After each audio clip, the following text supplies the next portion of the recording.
Hey guys, Kyle, the Death Knight of Anime here, bringing you my review for Eden Zero, Chapter 34.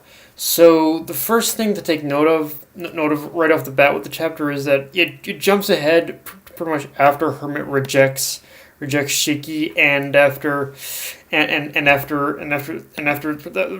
see Homura having met with her brother, um, and and the one interesting thing that we can glean from that whole conversation in the inn is that we see Shiki. He's recalling what his friends at Granville were pretty much saying about humans being the enemy of machines, and even though they were really only saying, even though majority of the time that they were really only saying it in order to get him off the island or something like that, of how much they hate him in order to get him off the island. Shiki himself, you could definitely see that Shiki himself, he was realizing that there might have been a lot more truth in those words than he originally thought. And we have seen instances of prejudice against machines in this case. Like, even so, it's hard to argue that Hermit's hatred isn't warranted. Like Hermit's hatred is very understandable when we're kind of reminded of what Shiki's pretty much friends on Granville have told him once, on the island once told him, that the Kingdom of Granville once told him. Um, the having said that, the one thing that was kind of having said that, one thing that was kind of irritating,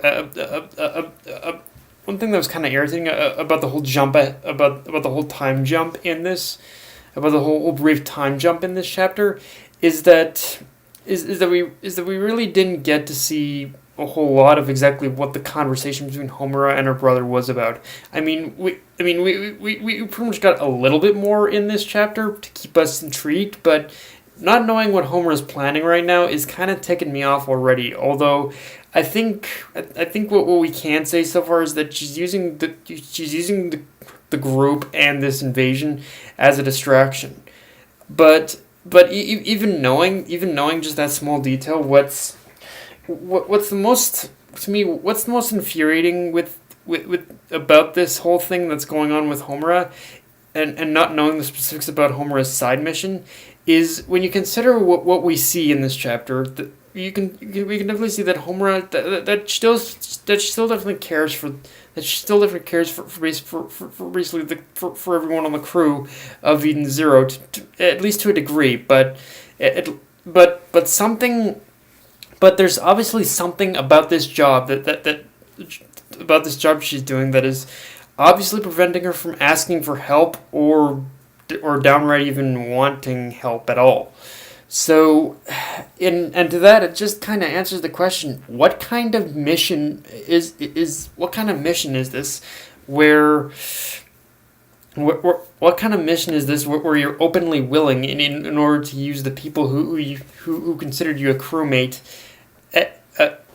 who you considered crewmates, as pawns, and what exactly is it that you're trying to do in general? Because it seems like she's, as of right now, I want to say that pretty much Homer is just kind of fooling herself and hiding the fact that she actually has formed a connection with the crew of Eden Zero. But yeah, I'm trying to ration as to what kind of a mission this is that she feels she needs to take it on by herself, or just what the nature of it is in order for her to act so cold, basically.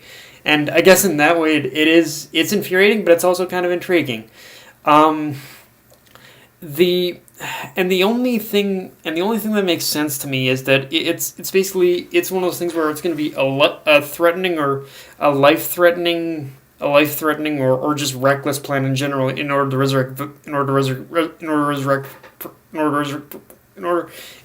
try and resurrect Valkyrie, if that is which would make sense, considering the only truth that we do know is legitimate is that Homura is using the sword of her master, of who we can assume is still her master, Valkyrie.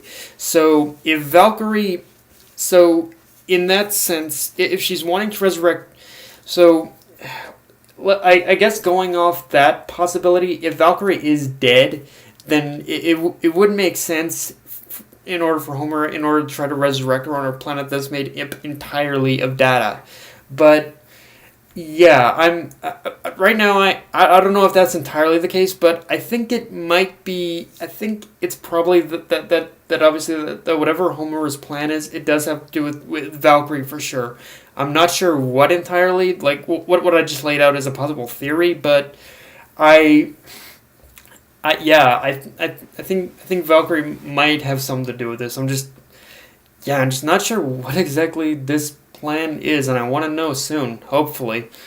Now, let's talk about Shiki saving Hermit, cause okay, with the whole Shiki saving Hermit thing, it's a little bit. My thoughts on it are a little. I don't mind it, but I do see the iffy part of it as well. It makes sense in the context of she's completely given up on life in general, and considering the fact that Hermit herself is a star sign, it's obvious that she is going to join the crew of Eden Zero eventually. But so in the general context of saving her, it makes sense for basically Shiki to do it. I just hope that Mashima isn't going to use this as an excuse for basically instant or for basically Hermit to have like an instant reform moment. Like, I don't want her to be saved and hit go. Thanks for saving me. Can I join the crew? I'm hoping that's not the case. Like, if anything, I'm hoping that basically Shiki saving Hermit actually pisses her off more.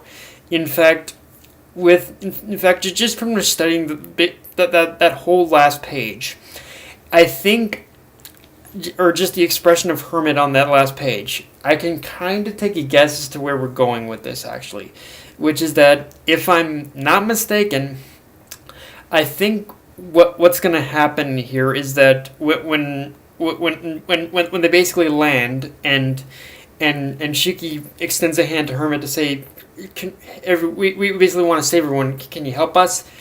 I think what Hermit's gonna do at that point is probably shrug off seeing all the NPCs being killed, pretty much slap Shiki's hand away again, and then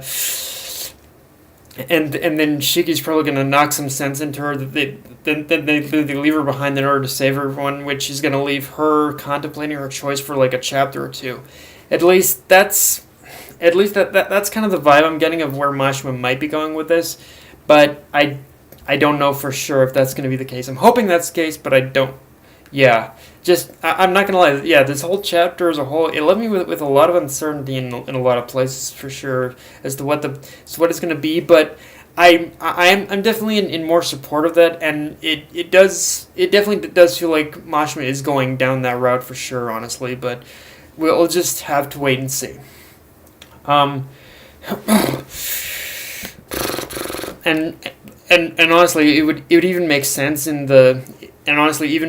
even then, it would still make sense in the context, considering that a lot of majority of the NPCs do in fact have the appearance of humans. So I think Hermit pretty much hates all humans, even if they're NPCs. So it should be interesting with that. Now, the other major thing about this chapter is that the Demon Army Corps basically returns with an entire invasion force. And while it kind of gets kind of obvious, we all know that this is going to be a situation where it's going to be the fight between the Zero crew and the invasion force is going to be small potatoes kind of fight. With this invasion in itself, it does kind of make me think something is going on with the Demon Army, even if the excuse used was because Shiki ended up pissing off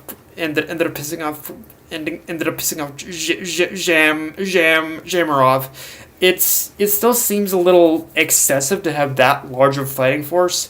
So whatever's going on the outside, whether in game, whatever's going on with the Demon Army, whether in game or outside, I think it's clear that they're definitely preparing for something. I think what we're seeing is preparations for some kind of a galactic war or something like that. But yeah, there is something about the demon army so far that's really kind of making me think.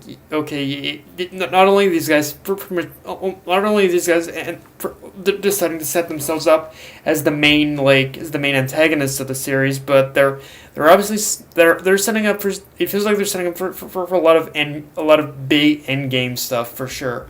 Um, but yeah, guys, that's my review. If you enjoyed the video, like, comment, subscribe. Follow me on Twitter, Facebook, and you list your Crunchyroll. Death Knight of Anime, signing off. Later, guys.